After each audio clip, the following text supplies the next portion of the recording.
Heights Church. It's Pastor Tim, and I get to come to you today with this idea of God is our helper. Our text today is going to be Psalms 118, verse 7. And so I just love this theme of God is because I feel that it's appropriate in this way. There are so many things that God is. I don't think we can actually probably recall most of those things, and so therefore they go unthought of and how would we say, we would grab onto it, we would accept it, right? And so it's a good reminder. So I'm excited about these next few weeks as we dive into what God is. And today it's God is our helper, and the text is Psalm 118.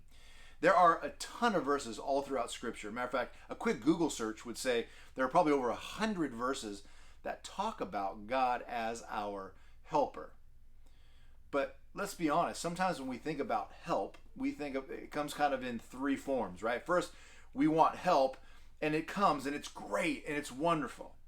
Sometimes we need help, and the response is, sorry, I can't help you. I'm unavailable, I don't have that skill set, whatever the reason, it doesn't come. And then sometimes there's that help that we ask for, that comes, and we wish it never came. Like, it's the worst. Sometimes we're like, man, now it's more work than maybe I should just done it myself. So there's those three ideas of help. It's great, it doesn't come, or it's not great.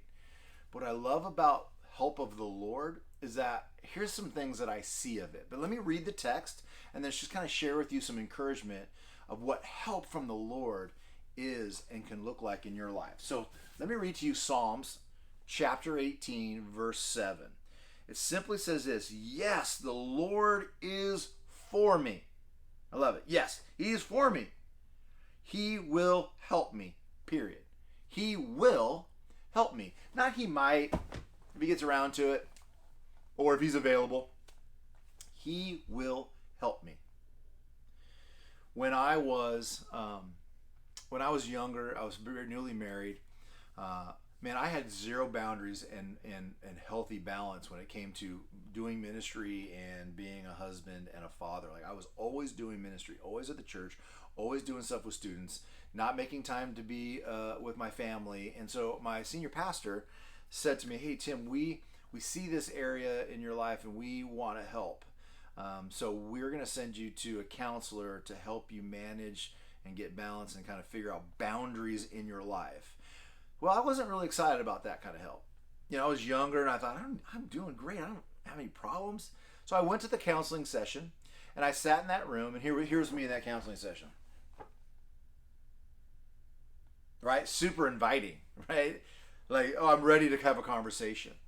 And as she's reading through the packet that I fill out, it's all about information about me. She sees some things in my life and she says, hey, I see that you place a high value on being a husband and being a father, being a pastor, but I also see in here that you do martial arts and you've been doing it for a long time. I said, yeah, since I was 12. And so she says to me, tell me about the very first time you ever had a lesson in martial arts. So I was 12 years old, and there I was, and it was pretty sloppy and pretty messy. And she said, well, what did the instructor do? What did your teacher do? I said, well, he had to show me how to kick and how to block and how to punch and how to stand and all these different stances.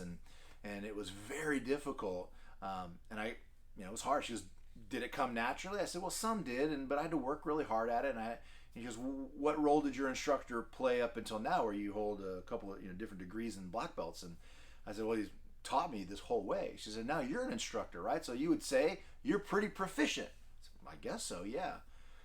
And she goes, your teacher, your instructor, helped you with the tools and gave you the tools you needed to be a better martial artist. And I knew what was coming. She says, I'm going to help you. I'm going to give you the tools that you need to be a better husband, a better father, and a better pastor. See, what we need to do is be able to accept the help that is available to us, right? Sometimes our pride gets in the way. I don't want help. I don't need help. I can do it on my own. But I'm going to tell you what.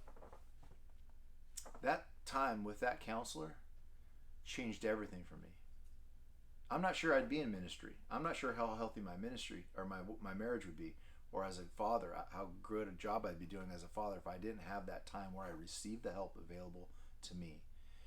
And here's what's even better about the help of the Lord. One, it's adequate. And here's what I mean, right? It's adequate because it's exactly what you need. It's not, sometimes that help that we get is not adequate. It doesn't help us. Matter of fact, it makes it worse. But the God, because he knows you, knows exactly what you need, and because he created you, it's always going to be adequate. It's always going to be above what you need. And I love that. I love that it's going to be those things. Because we can depend on it. We can depend on it. We can almost claim it for our own. We can grab onto it. Matter of fact, in Hebrews 13 it says that we may confidently say, the Lord is my helper. I shall not fear. I love that. Right? So it's great that it is adequate and it's divine. But here's what it is. It's also exactly what you need. So not only is it adequate because it's divine and it's supernatural and it comes from the Lord, but it's also adequate because he knows you personally and it's always going to be what you need. So it's help like anything we've ever experienced, and it's exactly what you and I will need. And so when we embrace that every day, that Lord is my helper, and we humble ourselves to receive what is being offered, right? We acknowledge it and receive it or accept it. It's a game changer. It's a literal game changer. When we walk in step with the Lord, he will help us, he will guide us. So one of the things I want you to know is that God is our helper. God is your helper. He is my helper. It might even be good for you to even say that to yourself. God is my helper. And he knows exactly what I need so that I can become the best version of who I am. And who better to know who the best version of you than is God himself, the one who created you. So be encouraged this week, walking in the fact that God is there to help you. My prayer is that you would acknowledge it and you would receive it. You would accept it. Acknowledge it and accept it. God is our helper. Have a great week. Walk in that confidence that he's your helper. He's walking with you. And may it be a week like no other. Have a blessed one, and we will see you next time.